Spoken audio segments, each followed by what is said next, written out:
സംസ്ഥാന സർക്കാരിന്റെ summer bumper lottery നറുക്കെടുത്തിരിക്കുന്നു. ഒന്നാം സമ്മാനം 10 കോടി രൂപയാണ്. അത് കണ്ണൂരിൽ വിറ്റ ടിക്കറ്റാണ് ലഭിച്ചിരിക്കുന്നത്. എ.കെ. സ്റ്റെഫിൻ ചേരുന്നുണ്ട്. സ്റ്റെഫിൻ, ഭാഗ്യശാലിയിലേക്ക് എത്തുന്നത് 10 കോടിയാണ്. പക്ഷേ ഇനി ഭാഗ്യശാലി ആരെന്നറിയണം. കണ്ണൂരിൽ വിറ്റ ടിക്കറ്റാണ്. അത് ഏത് ഏജൻസിയാണ്? വിറ്റ ആളിനെക്കുറിച്ചും വാങ്ങിയ ആളിനെക്കുറിച്ചോ മറ്റോ എന്തെങ്കിലും സൂചനകൾ ലഭിക്കുന്നുണ്ടോ സ്റ്റെഫിൻ? പ്രജീഷ്, ഏതായാലും ഇക്കുറിയുള്ള ബമ്പർ ടിക്കറ്റ് നമുക്ക് കൊല്ലംകാർക്കില്ല എന്നുള്ളതാണ്. കഴിഞ്ഞ ടിക്കറ്റ് തിരുവനന്തപുരത്ത് എടുത്ത ടിക്കറ്റിനായിരുന്നു അടിച്ചതെങ്കിൽ ഇക്കുറി അത് വടക്കൻ കേരളത്തിലേക്ക് പോയിരിക്കുന്നു. കണ്ണൂരിൽ പയ്യന്നൂരിൽ സബ് ഏജൻ്റ് ആയിട്ടുള്ള പി ദിനേശ് വിറ്റ ടിക്കറ്റിനാണ് ഇപ്പോൾ 10 കോടി അടിച്ചിരിക്കുന്നത്. പക്ഷേ കഴിഞ്ഞ കാലഘട്ടങ്ങളിൽ നടന്നതുപോലെ ഈ ബമ്പർ അടിച്ച ആളുകൾക്ക് ഒരുപാട് പ്രതിസന്ധികൾ നേരിട്ടു. കാരണം അവരുടെ വീടുകളിലേക്ക് ആളുകളുടെ ഒരു ഒഴുക്ക്, സഹായം ചോദിച്ചുള്ള ആളുകളുടെ ഒഴുക്ക്. അതുകൊണ്ട് തന്നെ പലരും ഈ 25 കോടി ഓണം ബമ്പറിന് പ്രഖ്യാപിച്ചതിന് പിന്നാലെ ആരും ഇത്തരത്തിൽ പേരുവിവരങ്ങളൊന്നും പുറത്തു പറയാറില്ല. കഴിഞ്ഞ ബമ്പർ ടിക്കറ്റ് അടിച്ചവരൊന്നും തന്നെ പുറത്തു പറഞ്ഞിട്ടില്ല. അതുപോലെ ഇതും ഒരു പുറത്തു വരാൻ ഈ ഒരു ധൈര്യം കാണിക്കും ഇതിൻ്റെ ഉടമ എന്ന് നമുക്ക് ഇപ്പോൾ പറയാൻ കഴിയില്ല. ഏതായാലും ടിക്കറ്റ് എടുത്തു. ഇന്നാണ് ടിക്കറ്റ് എടുത്തത്. സെക്രട്ടേറിയറ്റിൻ്റെ അവിടെ നിന്നപ്പോഴത്തേന് ഇന്ന് ഒരു അമ്മ വന്ന് ഇങ്ങനെ ടിക്കറ്റ് കാണിച്ചു. അങ്ങനെ ഒരു ടിക്കറ്റ് എടുത്തിരുന്നു. പക്ഷേ ഏതായാലും നിർഭാഗ്യം ടിക്കറ്റ് അടിച്ചിട്ടില്ല. ഭാഗ്യം ഏതായാലും കണ്ണൂരിൽ പയ്യന്നൂരിനൊപ്പമാണ്. ഇപ്പോഴും കാണാമറയത്ത് തന്നെയാണ് ഈ ടിക്കറ്റ് അടിച്ച ആൾ ഉള്ളത്. 10 കോടിയാണ് ഒന്നാം സമ്മാനം. അതോടൊപ്പം തന്നെ രണ്ടാം സമ്മാനം 50 ലക്ഷം രൂപയാണ് ഉള്ളത്. മൂന്നാം സമ്മാനം 12 പേർക്ക് 5 ലക്ഷം രൂപ വെച്ചും ഉണ്ട്.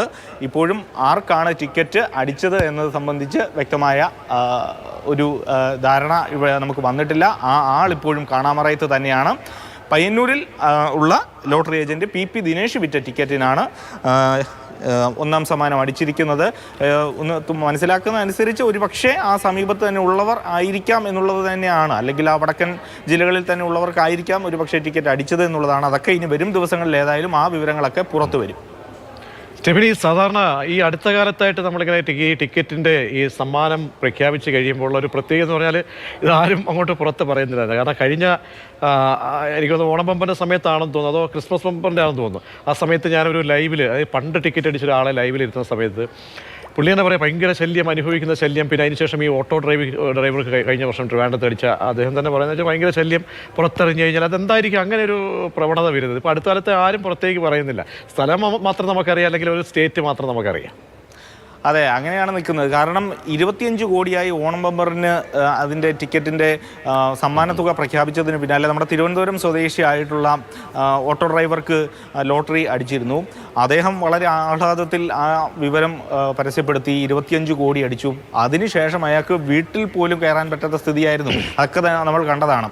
അപ്പോൾ സഹായം ചോദിച്ചെത്തുന്നവർ, അതോടൊപ്പം തന്നെ ചികിത്സാ സഹായം ചോദിച്ചെത്തുന്നവർ, വീട് പണിക്ക് സഹായം ചോദിച്ചെത്തുന്നവർ, അങ്ങനെ അദ്ദേഹത്തിൻ്റെ വീട്ടിൽ നിന്ന് പുറത്തിറങ്ങാൻ കഴിയാത്തൊരു അവസ്ഥ. പലർക്കും അദ്ദേഹം സഹായം ചെയ്തുവെങ്കിൽ പോലും പലരും ശപിച്ചുകൊണ്ടൊക്കെയായിരുന്നു അദ്ദേഹത്തിൻ്റെ വീട്ടിൽ നിന്ന് പടിയിറങ്ങുന്നത്. കാരണം സഹായം നൽകിയ തുക മതിയാകില്ല, അല്ലെങ്കിൽ അങ്ങനെയൊക്കെ പറഞ്ഞുകൊണ്ട് പല കാരണങ്ങൾ പറഞ്ഞുകൊണ്ട് അങ്ങനെ അതിന് പിന്നാലെ ആ അനുഭവം ഉള്ളതുകൊണ്ട് തന്നെ പലപ്പോഴും ഈ ആളുകൾ ഇത്തരത്തിൽ അവരുടെ പേരുവിവരങ്ങൾ പുറത്തു പറയാറില്ല. കാരണം കഴിഞ്ഞ ക്രിസ്മസ് ബമ്പർ ആയിക്കോട്ടെ, വിഷു ബമ്പർ ആയിക്കോട്ടെ. ശരി സ്റ്റെഫിൻ, എന്തായാലും ആ ഭാഗ്യശാലിക്ക് 10 കോടിയാണ് കൈവരാൻ പോകുന്നത്. ആ ഭാഗ്യശാലി അറിഞ്ഞു കാണാം. ഒരുപക്ഷെ അറിഞ്ഞ ആളെന്തായാലും ചിലപ്പോൾ പുറത്ത് പറയാത്തതായിരിക്കാം. എന്തായാലും ഉഗ്രൻ കോള് തന്നെയാണ്.